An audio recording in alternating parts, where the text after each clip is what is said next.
Así me gusta. Que xente nova, leña verde, toda fume. Ai. Marcial, que non podes andar tanto de troula xa, así a tu edad. Acaba de decilo. Oíste, Marcial, pero é verdad que antes a xente, inda que fora nova e fora a festa, o outro día se levantaba ás 6 da mañá... A coller o estrume. A todo. É o que facía falta. Sabes que nos decían? Eu non sei por que, ainda mo dixeron hoxe. O corpo as fai, o corpo as paga. Sí, No, eu tampouco sei por que, Marcial, Non entendo por que mo dixeron hoxe. Eu tampouco. Imos con esa sorpresa. Pois mira, esa sorpresa foi que, claro, neda é terra de panadeiro. Sí. E a min ali un veciño díxome, mira, a ti gustaría che virme de repartidora de pan? Chegaba desde Neda ás Pontes. Digo, encantada. Co que me gusta a min conducir, e iso, pois fun. Bueno, decei e fun e tal, bueno. Pero en isto, a que foi miña sogra, Sí. día de neve, que frío. Ven, neniña, apaga o coche, ven, que che vou preparar un café. Oye, efectivamente. Pero despois así varias veces, non sempre, pero vente, baixa. Bueno, e iba, e tomaba o café. Pero un día, chego ali, había un señor sentado así na cabeceira da mesa. Ai, pasa, mira, ves, vouche presentar ao meu fillo. Este é o meu fillo, bueno. Pero claro, eu xa falaba coa señora, lle contaba, porque eu cando me poño a falar, miña nena... No, xa se nota, María, non fai falta que o digas, xa se nota. Bueno. Termina esa sorpresa, o sea, estaba ali unha muller que che invitaba, ti ibas levarlle o pan, invitaba a tomar café un día sí e outro tamén, e un deses días presentouche ao seu fillo. Que quería? Pois eu mirei así para ele, estaba así como está aí Marcial, aquí a mesa no medio. Sí. Eu aquí na porta da cociña, despois do pasillo, a min esta cara faiseme conocida. Pero eu aos bailes non vou, aos cines tampouco, aos festas tampouco.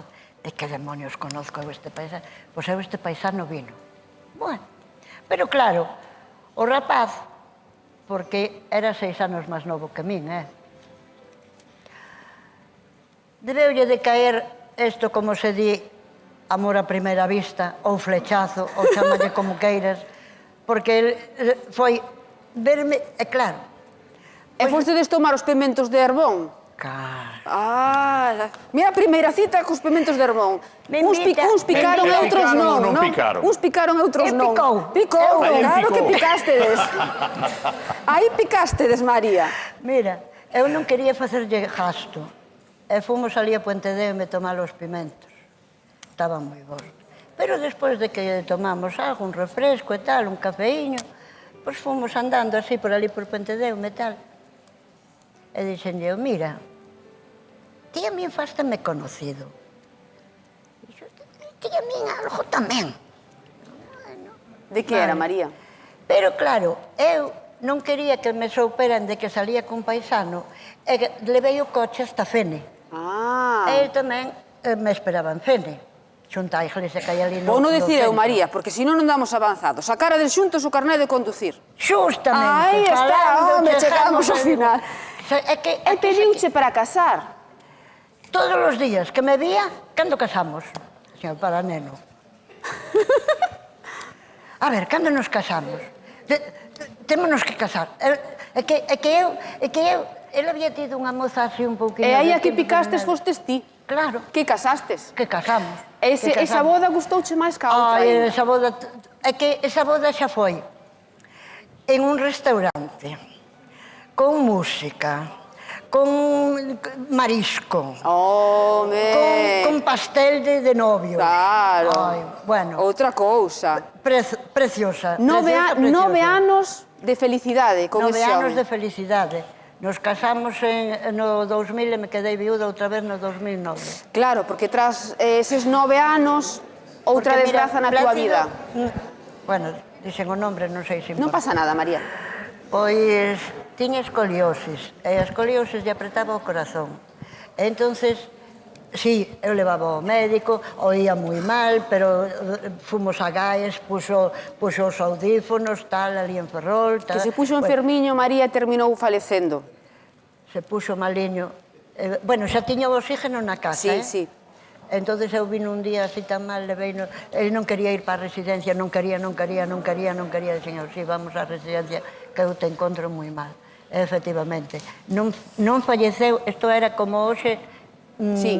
Non sei se era viernes, era sábado, deso xa non me acordo, á tarde. E esta noite, pois, a pasamos ali, e despois o outro día o pasamos ali. Pero a noite seguinte se puxo máis mal e falleceu. Bueno, foi un momento duro da túa vida, pero hai que decir... Unha parada cardiorrespiratoria. Claro, foi duro, María. Pero hai que decir que case un aniño despois ou así, non o esperabas e apareceu aí outra media ilusión na túa vida, non? Pois mira, eu había conocido un señor por mediación dos sogros dunha prima.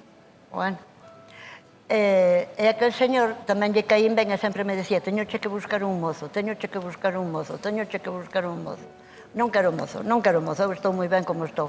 Eu traballaba nas casas, eu traballaba... Bueno, e sí, me presentou un señor separado, moi boa persona, moi eso, e me volvín a ilusionar, E ele estaba vivindo na súa casa en Cedeira, eu estaba vivindo na miña. Pero como xa che dixen, nos chamábamos por teléfono. Esa compañía tiñades. Efectivamente. Claro, pero María, non tú... Como pasache o día? Como che foi? Que tal? Entonces, pois sí, pois vamos... Me levou a comer un día a unha casa, máis a la de Villalba, que creo, pareceme recordar que se chamaba Casa Rouco. Unha casa así que tiña unha bóveda para entrar, máis chula. Eu comín ali de maravilla. Claro, que non queres decir que foi unha relación moi bonita entre os dous, que vivistes cada un na súa casa, pero tiña deses momentos. Pero, María, non tiveste sorte no amor, porque esta persoa tamén faleceu. Sí. E desde aquela estás soa. Desde o 2018. E agora dixestes ti, vou a ir ao programa... Este inverno foi moi feo para min. Claro, moi duro. Me sentí moi mal. Despois a caída no baño. Claro. Despois tamén, eso, díxome miña hermana, por que non escribes a Loli?